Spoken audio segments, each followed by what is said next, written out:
Amani ya Mungu idumu kwetu. Tuitabele ochi.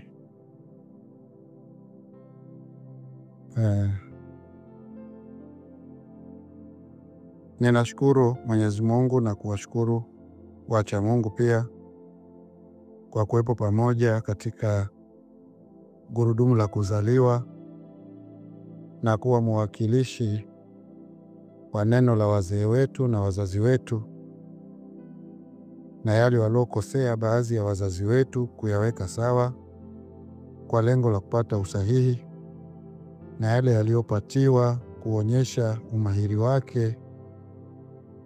Alama yangu ni alama yenu.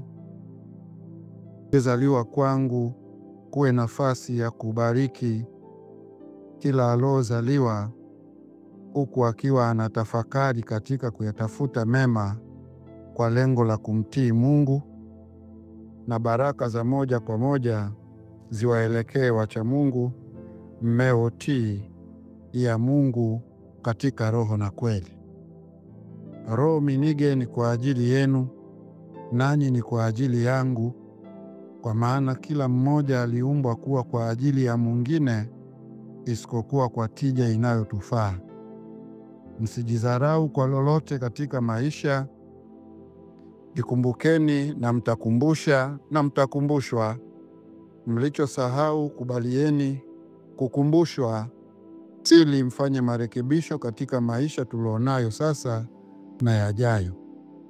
Urithi wa watoto warithi ukweli kutoka kwa mimi himu ya kuishi kwa waja, nanyi mlosimamia nililosema kutoka kwa wazee.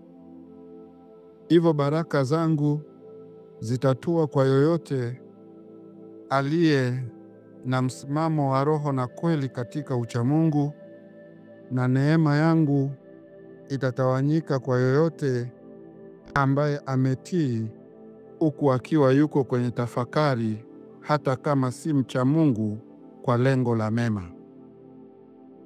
Na mazuri yatamuemeleza yule ambaye ataliona lina maana na limemaanishwa kwa ajili ya watu. Niwashukuru sana, niwashukuru sana, niwashukuru sana kwa kina kikubwa, na wale wanaokumbuka kujitolea kile kidogo na kikubwa walicho nacho kwa kunipa, kwa maana somo la msaada litakuwa usaidizi mkubwa wa maisha yao pindi na wao wamechukua nafasi ya kunisaidia. Maisha ni kusaidiana, na maisha sio kusaidiwa tu. Utazame ni kipi himu nimesaidia, nawe kunisaidia, ima kuzungusha mzunguko nilionao katika kuusaidia. Iyo ni kutengeneza hatua ya wewe pia kusaidiwa na mzunguko wako wote wa maisha, wayalie kuzunguka nao kuja kusaidiwa. Mema ya kimungu yawe nanyi, yawaongezee nguvu ya kuishi, na msitetereshwe na yoyote ambaye ametaabika kwa kuto kuujua ukweli, kwa mabaya ya aina yoyote kutowafikeni wale mliotii na kutafakari kwa lengo la mema. Asanteni.